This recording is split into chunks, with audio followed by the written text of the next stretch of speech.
Hello students, कैसे हैं आप लोग। स्टूडेंट्स, पिछले लेक्चर में हम लोगों ने देख लिया था कि कॉम्प्लेक्स नंबर का मॉडुलस क्या होता है, उसका कॉन्जुगेट क्या होता है। इस लेक्चर में आज हम लोग देखने वाले हैं argument of a complex number, मतलब कॉम्प्लेक्स नंबर का आर्ग्यूमेंट क्या होता है, कैसे इसको रिप्रेजेंट करते हैं, इन सभी चीजों के बारे में इस लेक्चर में देखेंगे। ठीक है, तो चलिए आज के लेक्चर ही करते हैं शुरुआत।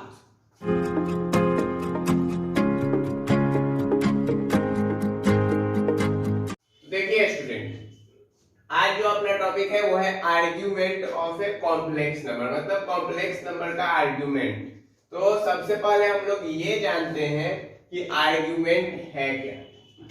देखिए आर्ग्यूमेंट है क्या, सबसे पहले हम लोग ये जान लेते हैं।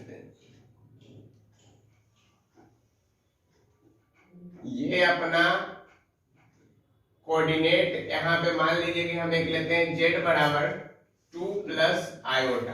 ठीक है, z बराबर मैंने लिया 2 प्लस आयोटा। तो ये जो है z बराबर 2 प्लस आयोटा, तो ये 2 आपका रियल पार्ट है और ये 1 जो होगा यहाँ पे वह इमेजिनरी। तो रियल को x एक्सिस पे रिप्रेजेंट करते हैं और इमेजिनरी पार्ट को y एक्सिस पर रिप्रेजेंट करते हैं। ये बात हमने पिछले लेक्चर्स में देख रखे हैं। तो अब देखिए ये जो है 2 प्लस आयोटा, ये कहीं यहां पर रिप्रेजेंट हो जाएगा 2 प्लस आयोटा, मतलब फर्स्ट क्वाड्रेंट में। और यहां पर जो है, यहां पर है 0,0।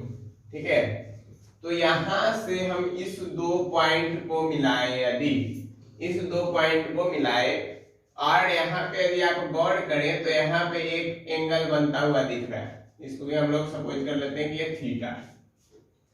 तो क्या बोला मैंने कि ये जो रियल पार्ट है, ठीक है, इसके द्वारा जो एंगल बनाया जाएगा, ये जो एंगल बनाया गया इस रियल पार्ट के द्वारा, वह होगा आर्ग्यूमेंट। और रियल पार्ट कौन सा? तो positive real part. Positive real part यानी फर्स्ट क्वाड्रेंट। ठीक है, फर्स्ट क्वाड्रेंट के द्वारा यहाँ पर जो एंगल बनाया जाएगा रियल पार्ट का पॉजिटिव वाला पोर्शन। ठीक है, ये वाला पोर्शन, इधर वाले से जो थीटा एंगल बनेगा वह नहीं होगा। ठीक है, तो ये वाला जो थीटा बना, ये वाला जो पोर्शन हुआ, इसको कहते हैं आर्ग्यूमेंट, जो थीटा हुआ अपना। तो आर्ग्यूमेंट, कॉम्प्लेक्स नंबर के आर्ग्यूमेंट को हम लोग लिखते हैं ए आर जी जेड। इस प्रकार से हम लोग रिप्रेजेंट करते हैं इसके आर्ग्यूमेंट को। ठीक है, ए आर जी जेड, इस प्रकार से रिप्रेजेंटेशन है कॉम्प्लेक्स नंबर का आर्ग्यूमेंट। या फिर एक और रिप्रेजेंटेशन है ए एम पी जेड। ठीक है, ए एम पी जेड से भी रिप्रेजेंट करते हैं। ये बता रहा है आर्ग्यूमेंट ऑफ जेड, और ये जो है नीचे वाला ये कह रहा है एम्पलीट्यूड ऑफ जेड। ठीक है, ऊपर वाला क्या कहा? ऊपर वाला कहा आर्ग्यूमेंट ऑफ जेड और नीचे वाला कहा एम्पलीट्यूड ऑफ जेड। अब आर्ग्यूमेंट और एम्पलीट्यूड क्या अलग अलग चीज है? तो देखिए यहाँ पे सबसे पहला जो बात समझने की जरूरी है वो ये है कि कॉम्प्लेक्स नंबर का आर्ग्यूमेंट दो तरह का होता है। एक जनरल वैल्यू, एक है जनरल वैल्यू, और दूसरा होता है प्रिंसिपल वैल्यू। क्या बोला मैंने? एक है जनरल वैल्यू और दूसरा वाला अपना है प्रिंसिपल वैल्यू। तो ये जो जनरल वैल्यू है ये आपका किसी भी क्वाड्रेंट के बारे में बताएगा, और जो प्रिंसिपल वैल्यू है ये आपको उसी क्वाड्रेंट के बारे में बताएगा जिसमें कि यह एंगल बनेगा। ठीक है, तो प्रिंसिपल वैल्यू के लिए हम लोग बेसिकली एम्पलीट्यूड का यूज करते हैं। ठीक है, प्रिंसिपल वैल्यू के लिए एम्पलीट्यूड और जनरल वैल्यू के लिए क्या होता है? आर्ग्यूमेंट होता है। क्लियर है? तो जनरल वैल्यू जो होता है किसी भी कॉम्प्लेक्स नंबर का, वह क्वाड्रेंट पे भी डिपेंड करेगा। क्लियर? अब क्वाड्रेंट पे कैसे डिपेंड करेगा ये भी हम बताएंगे आगे चल के। अब यहाँ पे एक चीज और देखिए, यहाँ पे यदि हमको कोई कॉम्प्लेक्स नंबर निकालना है, ठीक है, कोई कॉम्प्लेक्स नंबर निकालना है। अब यदि हम इसको कुछ इस प्रकार से मिलाएं तो ये आपको एक ट्रेंगल, राइट एंगल ट्रेंगल बनता हुआ दिख रहा होगा यहाँ पे। ठीक है, यहाँ पर एक त्रिकोण की फॉर्मेशन होती हुई आपको दिख रही होगी।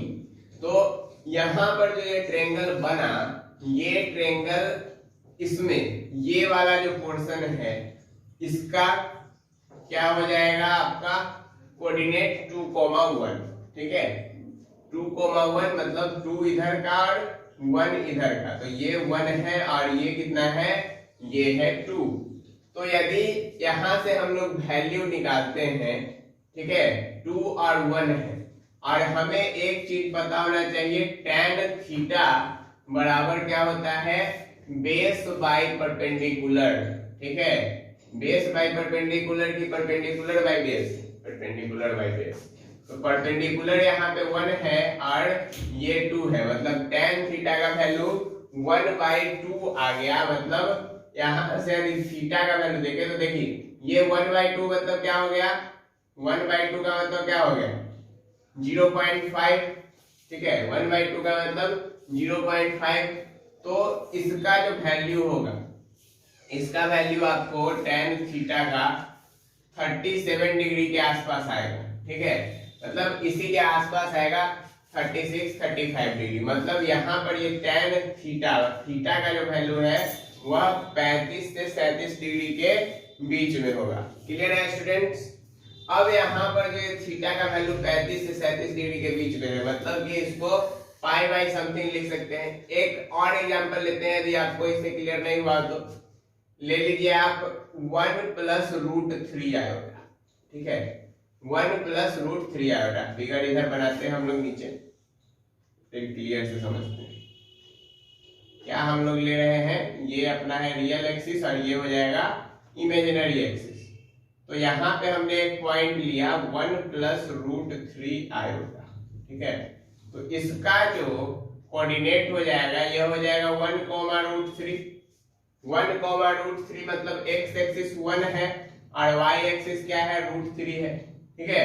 तो यहाँ से tan थीटा, अच्छा आप ये सोच रहे होंगे कि हम लोग यहाँ पे tan थीटा ही क्यों निकाले, ठीक है, साइन और कॉस से क्यों नहीं पता कर सकते। तो tan थीटा यहाँ पे हम लोग इसलिए निकाल रहे हैं क्योंकि tan थीटा जो है यह आपको स्लोप बताता है, ठीक है, आगे चल के आपको पढ़ना है स्लोप के बारे में बताएगा tan थीटा।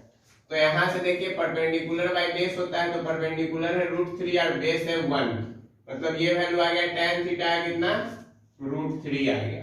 तो यहाँ से थीटा का वैल्यू कितना आ जाएगा स्टूडेंट्स, 60 डिग्री आ जाएगा। तो ये क्या बताया हमको, ये बताया कि कितना एंगल बनाया गया था यहाँ पे रियल और इमेजिनरी एक्सिस के बीच में। तो ये आपका बता रहा है प्रिंसिपल वैल्यू, ये क्या बता रहा है, प्रिंसिपल वैल्यू। अब जनरल वैल्यू कैसे बताएगा, तो देखिए ये 60 डिग्री को हम लोग π/3 लिख सकते हैं। तो इसमें आप क्या करिए, इसमें आप जोड़ दीजिए 2n π। n क्या है, मतलब 2π 4π 6π, n एक नेचुरल नंबर। तो ये आपका बता देगा क्या, प्रिंसिपल वैल्यू। क्लियर है स्टूडेंट्स?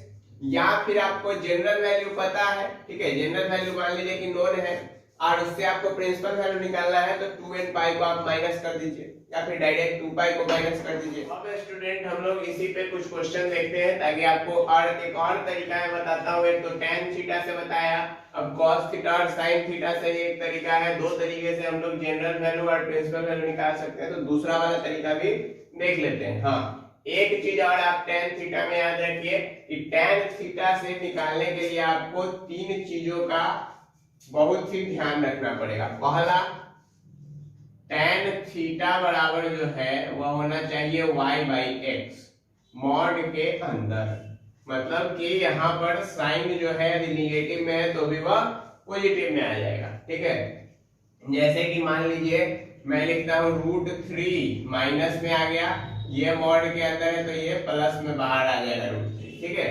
तो tan थीटा बराबर क्या आना चाहिए, मॉड y/x। पहला चीज, y क्या होता है, y इमेजिनरी पार्ट जो होता है उसका कोफिशिएंट। दूसरा चीज मतलब आयोटा का कोफिशिएंट। आपको फाइंड करना है क्वाड्रेंट। फाइंड क्या करना है, क्वाड्रेंट। अब क्वाड्रेंट कैसे फाइंड करेंगे ये मैं अभी बता देता हूं।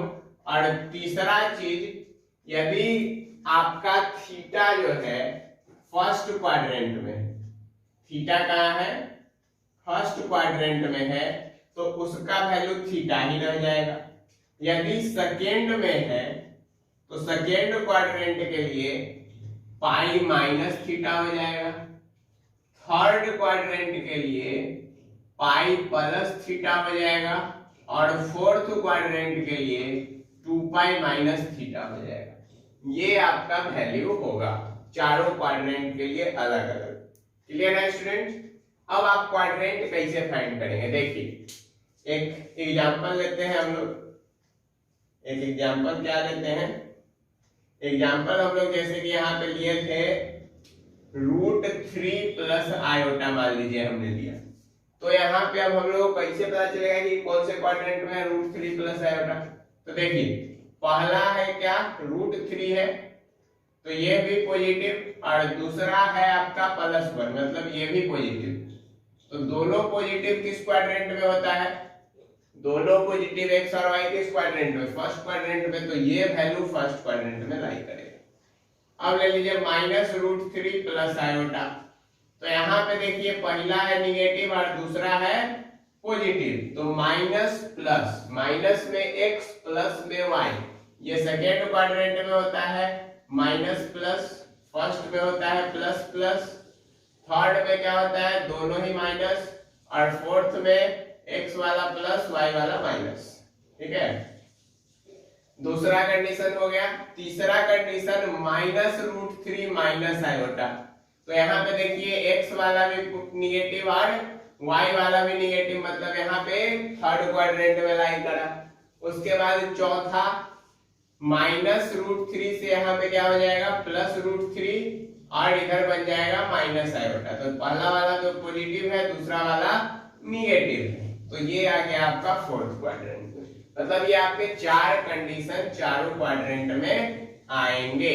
क्लियर है, कोई परेशानी नहीं। अब जब आ जाएगा वैल्यू तो पहला वाला क्वाड्रेंट के लिए आप थीटा छोड़ दीजिए, दूसरा क्वाड्रेंट के लिए मान लीजिए कि आया 60 डिग्री, तो 60 डिग्री को पहले π/3 बनाइए और उसके बाद पाई में से माइनस कीजिए, तो पाई माइनस π/3 2π/3 आ जाएगा। थर्ड क्वाड्रेंट के लिए, तो थर्ड क्वाड्रेंट के लिए पाई प्लस थीटा कर देंगे, मतलब पाई प्लस π/3। फोर्थ क्वाड्रेंट के लिए तो 2 पाई माइनस π/3। इस तरह से हम लोग निकालेंगे वैल्यू इसका। ठीक है, तो ये तो था tan थीटा के लिए, ये कैसे निकलेगा वैल्यू। एक अब एग्जांपल लेते हैं, ठीक है, और उसको देखते हैं सॉल्व करके कैसे निकालेंगे। देखिए एक एग्जांपल हम लोग ले रहे हैं, z बराबर है -1 प्लस √3 आयोटा। ठीक है, अब यह किस क्वाड्रेंट में लाई कर रहा है सबसे पहले सो देख लीजिए, या फिर आप थीटा भी निकाल सकते हैं। चलिए सबसे पहले tan थीटा का वैल्यू निकालते हैं। तो y का वैल्यू कितना है √3 और x का वैल्यू है -1, तो ये बन जाएगा -√3, लेकिन मॉड में होने के कारण ये क्या बन गया √3। तो tan थीटा बराबर क्या आ चुका है स्टूडेंट, tan थीटा बराबर आ चुका है √3, मतलब थीटा का वैल्यू 60 डिग्री π/3 लिख देंगे। ठीक है, थीटा का वैल्यू आ गया 60 डिग्री। अब देखिए यहाँ पे x है निगेटिव और y है पॉजिटिव, x है निगेटिव और y है पॉजिटिव, मतलब कि हम लोग लिखेंगे इट लाइज ऑन कौन से क्वाड्रेंट में, सेकेंड क्वाड्रेंट में, क्योंकि सेकेंड क्वाड्रेंट में ही x निगेटिव होता है और y पॉजिटिव, तो सेकेंड क्वाड्रेंट में अलाई करेगा। तो यहाँ पे जो है आर्गुमेंट जो अपनाएगा, आर्गुमेंट जो अपनाएगा इसका कॉम्प्लेक्स नंबर का, तो वो क्या हो जाएगा पाई माइनस थीटा, यही होगा ना। सेकेंड क्वाड्रेंट के लिए क्या बताया था पाई माइनस थीटा, तो ये पाई माइनस π/3, मतलब ये क्या आ जाएगा 2π/3 आ जाएगा। क्लियर है स्टूडेंट्स, समझ आया। अब दूसरा तरीका क्या था, ये तो था tan से, ये था इससे tan से। अब दूसरा तरीका क्या है, इससे आप प्रिंसिपल वैल्यू भी निकाल सकते हैं और क्या निकाल सकते हैं, जनरल वैल्यू भी निकाल सकते हैं। ठीक है, तो ये जो 2π/3 आया इसका, ये क्या है प्रिंसिपल वैल्यू है या फिर जनरल वैल्यू है, किसी एक फिक्स क्वाड्रेंट में है, तो ये आपका प्रिंसिपल वैल्यू हो गया। अब यदि इसमें हम 2π जोड़ दें, ठीक है 2π जोड़े तो ये क्या हो जाएगा 3 2 6 2 8π/3, 8 पाई बाई 3 ये आपका जनरल वैल्यू आ गया। पाई जोड़ दे तो जो वैल्यू आएगा वो आपका क्या हो जाएगा, जनरल वैल्यू हो जाएगा, मतलब 5 पाई बाई 3, 8 पाई बाई 3, इस तरीके से। समझ आया? चलिए, तो ये बात तो समझ में आ गई। अब देखिए दूसरा क्या तरीका है, दूसरा तरीका है cos थीटा और sin थीटा से, ठीक है। उसी को सॉल्व करके हम लोग y बाई x निकालते हैं। तो यहाँ पर इसको हम इरेज कर रहे हैं। ये क्वेश्चन आपको उम्मीद है समझ में आ गया होगा। चलिए अब cos थीटा और sin थीटा से देखते हैं। देखिए अब यदि हम लोगों को पता है ये बात कि कॉम्प्लेक्स नंबर को जब हम लोग रिप्रेजेंट करते हैं कुछ इस प्रकार से रिप्रेजेंट करते हैं, किसमें, नंबर लाइन पे की कोऑर्डिनेट पे। चलिए तो देखिए यहाँ पे z का वैल्यू मान लीजिए कि हम लोग लेते हैं एक कॉम्प्लेक्स नंबर का similar representation, normal representation x plus iota y, ठीक है। ये हमने लिया x प्लस आयोटा y। अब हम कह रहे हैं कि यह यहाँ पे लाई कर रहा है x प्लस आयोटा y। यहाँ पे हम लोगों ने बना दिया एक ट्रायंगल। तो यहाँ पे x का वैल्यू x और ये हो गया y, ठीक है। तो यहाँ पे यदि हाइपोटेनस निकालें तो ये value root under x square plus y square आ जाएगा, आएगा x square plus y square, ये वैल्यू आ जाएगा। अब यदि ये value x square plus y square आ गया तो यदि हम यहाँ से cos थीटा का वैल्यू निकालें तो cos थीटा का वैल्यू क्या आ जाएगा, cos थीटा होता है क्या, बेस बाय हाइपोटेनस, और बेस क्या है, x है। तो x by root under x square plus y square आ जाएगा, ठीक है। यदि हम sin थीटा का वैल्यू निकालें तो ये क्या होता है, ये होता है परपेंडिकुलर बाय हाइपोटेनस, मतलब y by x square plus y square, ये रूट के अंदर में आएगा, ये वैल्यू आ गया। अब इसी cos थीटा और sin थीटा से हम लोग जो है इसका वैल्यू निकालते हैं कॉम्प्लेक्स नंबर के आर्ग्यूमेंट का, ठीक है। यहीं से आपका tan थीटा ही बनता है। देखिए tan थीटा मतलब sin theta by cos theta, tan theta भी जो बनता है वो यहीं से बनता है। तो sin theta by cos theta मतलब y by root under x square plus y square, और ये हो गया x by root under x square plus y square. अब ये दोनों कैंसिल आउट तो ये हो गया y बाय x, और sin theta by cos theta, tan theta क्या हो जाएगा, tan थीटा का वैल्यू आ जाएगा यहाँ से y बाय x। समझ आया बात, क्लियर ना? चलिए अब यहाँ से इसी चीज से मतलब आपको ये याद है तो आप ये भी बना सकते हैं, नहीं तो आप डायरेक्ट इससे ही बना सकते हैं, कोई समस्या नहीं है। अब हमने क्वेश्चन क्या लिया था, हमने लिया था z बराबर -1 प्लस रूट 3 आयोटा। आप देखते हैं क्या यह बात सही है कि गलत की। इससे जो वैल्यू आया वही वैल्यू इससे भी आएगा क्या, इससे आया था 2 पाई बाई 3, इससे कितना आया था वैल्यू 2 पाई बाई 3 आया था। अब इससे देखते हैं तो इससे क्या आएगा, देखिए cos थीटा बराबर आपका x by root under x square plus y square. यहाँ पे x है -1 और आपका y है रूट 3, तो ये हो जाएगा -1 बाय रूट अंडर -1 का स्क्वायर प्लस 1 और रूट 3 का स्क्वायर प्लस 3, मतलब -1 बाय 2 आ गया, ठीक है। तो cos थीटा का वैल्यू क्या आया, -1 बाय 2 आया। तो थीटा का वैल्यू क्या आ जाएगा स्टूडेंट, थीटा का वैल्यू देखिए, थीटा जो है cos किस क्वाड्रेंट में निगेटिव होता है, पॉजिटिव फर्स्ट और फोर्थ में होता है, निगेटिव आपका सेकंड वाले में और थर्ड वाले में होगा। तो निगेटिव यदि सेकंड और थर्ड वाले में होगा तो इसका मतलब कि इसका वैल्यू यहाँ पे cos थीटा बराबर 1/2 है, तो यह कितना होगा, cos थीटा बराबर 1/2 मतलब यह cos 60 डिग्री का वैल्यू है, माइनस को छोड़ दे तो इसका मतलब कि थीटा का वैल्यू 120 डिग्री हो जाएगा, एक 180 माइनस थीटा, तो 120, 180 माइनस 60 120, ठीक है। और दूसरा क्या हो सकता है, दूसरा आपका 210 डिग्री हो सकता है, ठीक है। तो यदि इसको चेंज करें, ठीक है, यदि इसको हम लोग क्या चेंज करते हैं तो ये आपका देखिए ये आ जाएगा 2 पाई बाई 3 और ये कितना आएगा 210 बाई 180 है, तो 210 बाई 180 मतलब 7 पाई बाई 6 आ जाएगा, ठीक है। ये कितना आ जाएगा 7 पाई बाई 6 आ जाएगा। अब इसी तरह हम लोग इधर साइन थीटा का भी वैल्यू निकालते हैं। तो साइन थीटा बराबर फिर से वही चीज y बाई, तो y का वैल्यू है रूट 3 और बाई आपका आ जाएगा 2, तो रूट 3/2 मतलब ये कितना 60 डिग्री, तो 60 डिग्री मतलब पाई बाई 3 आता है एक वैल्यू, ठीक है।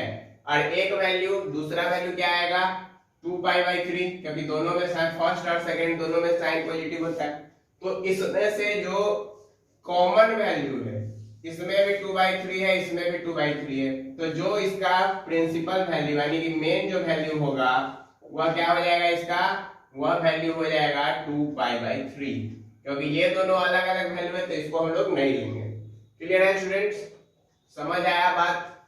चलिए, तो आज इस लेक्चर में आप लोगों को मैंने क्या बताया, आर्ग्यूमेंट क्या होता है। ठीक है, दो तरीके के आर्ग्यूमेंट होते हैं, प्रिंसिपल और जनरल। दोनों के वैल्यू कैसे निकालते हैं, दो तरीके से, एक तो tan थीटा वाला अपना, दूसरा sin cos वाला। sin cos से कैसे tan आता है ये भी बता दिया मैंने, और यदि tan से निकालते हैं तो हम लोग क्या क्या चीजों को देखना पड़ता है ये भी बताया, साथ ही साथ कुछ क्वेश्चन भी करवाए। तो इस लेक्चर में इतना ही, फिर मिलेंगे हम लोग नेक्स्ट लेक्चर में जिसमें पोलर फॉर्म जानेंगे कॉम्प्लेक्स नंबर का।